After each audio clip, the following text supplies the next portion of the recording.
Sir. ಎಲ್ರಿಗೂ good morning. ನನ್ನ ಹೆಸರು ಧನಲಕ್ಷ್ಮಿ ಅಂತ, ಬೆಂಗಳೂರಿಂದ. ನನ್ನ ಅಪ್ಲೈನ ಬಂದ್ಬಿಟ್ಟು ವಾಸುದೇವ್ ಸರ್ ಅಂತ, ಬಳ್ಳಾರಿಯಿಂದ. ಫಸ್ಟ್ ಎಲ್ರಿಗೂ ಥ್ಯಾಂಕ್ಸ್ ಹೇಳಬೇಕು, ಚಕ್ರವರ್ತಿ ಸರ್ಗೆ, ದೇಸಾಯಿ ಸರ್ಗೆ, ರಾಮಾಂಜನೇಯ ಸರ್ಗೆ.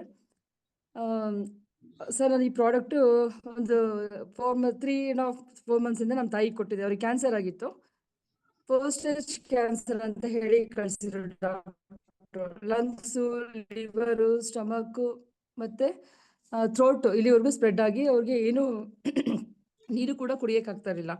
ಡಾಕ್ಟ್ರು ಹೇಳಿದರು, ಏನು ಮಾಡೋಕ್ಕಾಗಲ್ಲ, ಇನ್ನೊಂದು ತಿಂಗಳ ಮೇಲೆ ಇರ್ಬೋದು ಅಷ್ಟೇ ಅಂತ ಹೇಳಿ ಕಳಿಸ್ಕೊಟ್ಟಿದ್ರು.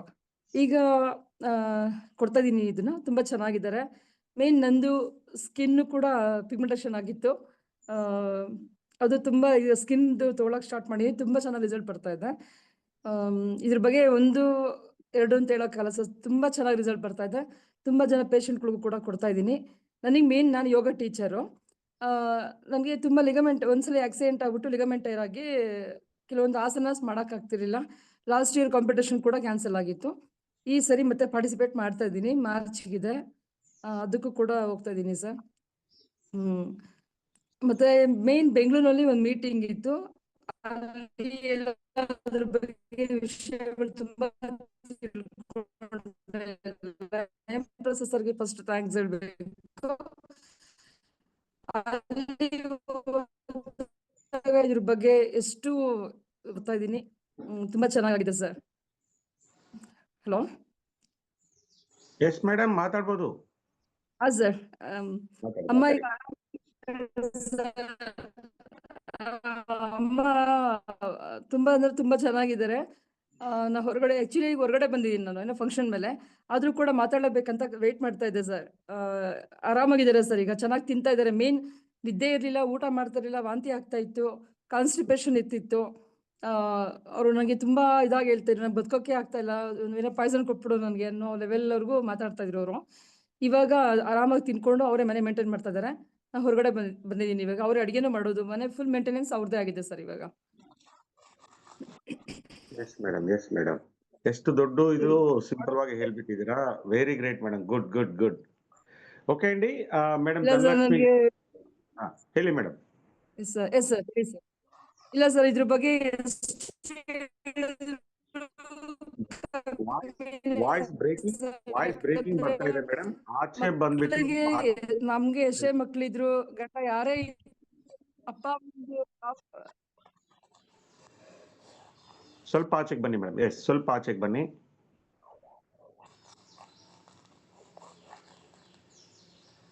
ಎಸ್ ಮೇಡಮ್, ಮಾತಾಡ್ಬೋದು. ಕೇಳಿಸ್ತಿದ್ಯಾ? ಇವಾಗ ಕೇಳಿಸ್ತಾ ಇದೆ.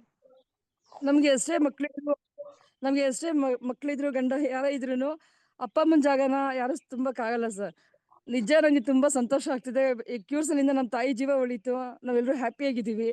ಬಹಳ ಖುಷಿ ಆಗ್ತಿದೆ ಸರ್. ಇದ್ರ ಬಗ್ಗೆ ಹೇಗೆ ಹೇಳ್ಬೇಕು, ಹೇಗೆ ಎಕ್ಸ್ಪ್ಲೇನ್ ಮಾಡ್ಬೇಕಂತ ಕೂಡ ನಂಗೆ ಅರ್ಥ ಆಗ್ತಿಲ್ಲ. ಬಟ್ ನೆಮ್ಮದಿದೆ ಸರ್. ಮನೆಯಲ್ಲಿ ತುಂಬಾ ಸಫರ್ ಆಗಿದ್ದೀವಿ ಸರ್ ಅಮ್ಮಂಗೋಸ್ಕರ ನಾವು.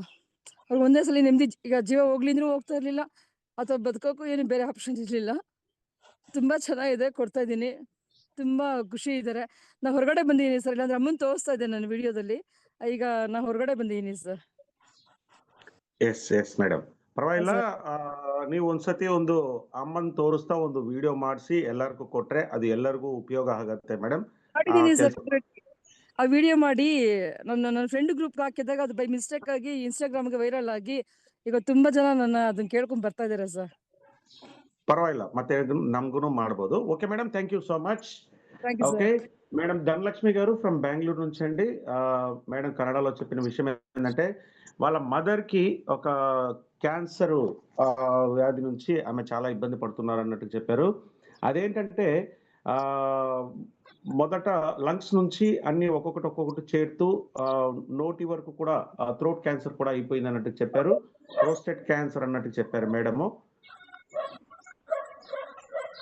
అయితే తను లివర్ అవన్నీ బాగా ఇబ్బంది పడిపోయి కొన్ని మంత్స్ గా ఇయర్స్ గా చెప్పారండి. అవన్నీ చాలా ఇబ్బంది పడుతూ తన జీవనాన్ని గడుపుతూ ఉందంట తను, వాళ్ళ మదరు.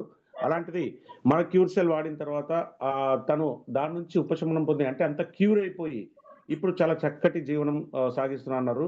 తను అలాంటి క్యాన్సర్ ఇదితో బాధపడుతున్నప్పుడు తను ఏం తిన్నా వామిటింగ్స్ అవ్వడము, లేకపోతే మోషన్స్ అవ్వడము చాలా చాలా ఇబ్బందిగా ఉండింది.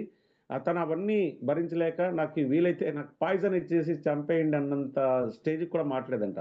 అలాంటిది ఇప్పుడు తను మేడం ఒక ఫంక్షన్ కోసం ఎక్కడో బయట ఊరికొచ్చారు. ఇప్పుడైతే వాళ్ళ అమ్మ దగ్గర లేరు, బయటున్నారు. తను తన పనులు హ్యాపీగా ఇంట్లో చేసుకుంటూ, తను హ్యాపీగా జీవనం కొనసాగిస్తున్నారు సార్. నిజంగా ఎన్నో మీకు ధన్యవాదాలు, థాంక్స్ అని చెప్పారు. అట్లాగే మేడంకి పర్సనల్‌గా స్కిన్ పిగ్మెంటేషన్ ఉన్నది అన్నట్టు చెప్పారండి. ఆ పిగ్మెంటేషన్ కూడా చాలా క్లియర్ అయిపోయింది. చాలా మంచి స్కిన్ వచ్చిందన్నట్టు చెప్పారు. తను యోగా టీచర్ అంట. తను ఒక యాక్సిడెంట్‌లో తనకొక లెగ్మెంటేషన్ బ్రేక్ అయిపోయి తను ఆసనాలు గట్రా వేయలేని ప్లేస్‌లో ఉండిందంట. అలాంటిది ఇప్పుడు తను ఆసనాలు వేస్తూ తను ఆల్రెడీ మనాలికొచ్చారండి. మీరు చూడొచ్చు. తను చక్కటి ఆసనాలు వేస్తూ ఉంటారు. అలాగా ఆసనాలు వేస్తూ ఈసారి ఆహ్, తను కాంపిటీషన్స్ కూడా వెళ్తారు అన్నట్టు చెప్పారు. అంటే అంత చక్కగా మళ్ళీ మన క్యూర్ సెల్ తనని క్యూర్ చేసింది. చివర్లో తను చెప్పిన మాటేంటంటే, ఏది రీప్లేస్ చేసినా అమ్మని, నాన్నని అంటే పేరెంట్స్‌ని మనం రీప్లేస్ చేయలేం సార్. అంత చక్కగా నాకు మళ్ళీ మా అమ్మని తిరిగిచ్చారు. ఇంత చక్కటి ప్రొడక్ట్ మాకి జీవితంలో ఇచ్చినందుకు మీకందరికీ ధన్యవాదాలన్నట్టుగా తను తెలియజేశారండి. Okay. Thank you so much madam. Thank you sir. నమస్తే సార్. యెస్. యెస్ అండి. ఓకే. ఆహ్